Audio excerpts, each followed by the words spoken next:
ఢిల్లీలో భూ ప్రకంపనలు సంభవించాయి. రిక్టర్ స్కేల్పై 4.4 తీవ్రత నమోదైనట్టు నేషనల్ సెంటర్ ఫర్ సిస్మాలజీ తెలిపింది.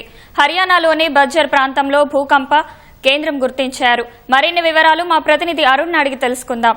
అరుణ్, చెప్పండి, భూకంపం తీవ్రత ఎంతసేపు ఉంది? ఈ రోజు ఉదయం 9:16 సమయంలో స్వల్ప భూ ప్రకంపనలు సంభవించాయి. హర్యానాలోని బజ్జర్ కేంద్రంగా 10 కిలోమీటర్ల లోతులో రిక్టర్ స్కేల్ పై 4.4 తీవ్రతతో భూ ప్రకంపనలు నమోదైనట్లుగా నేషనల్ సిస్మాలజీ కేంద్రం ఈ రోజు ఉదయం వెల్లడించింది.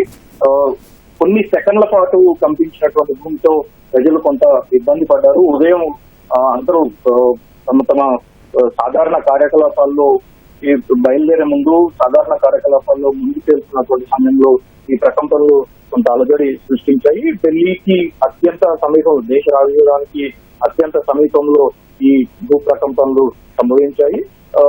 కేవలం కొన్ని సెకండ్ల పాటు 2-3 సెకండ్ల పాటు మాత్రమే ఈ రకమైనటువంటి భూకంపం సంభవించింది.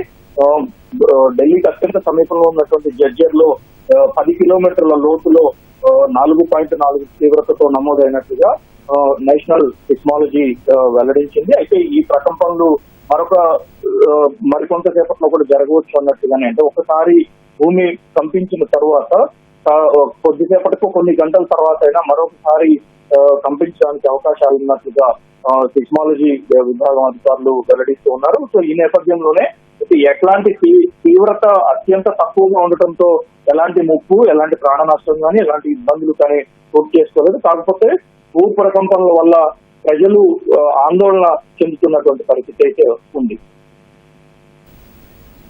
ధన్యవాదాలు అరుణ్.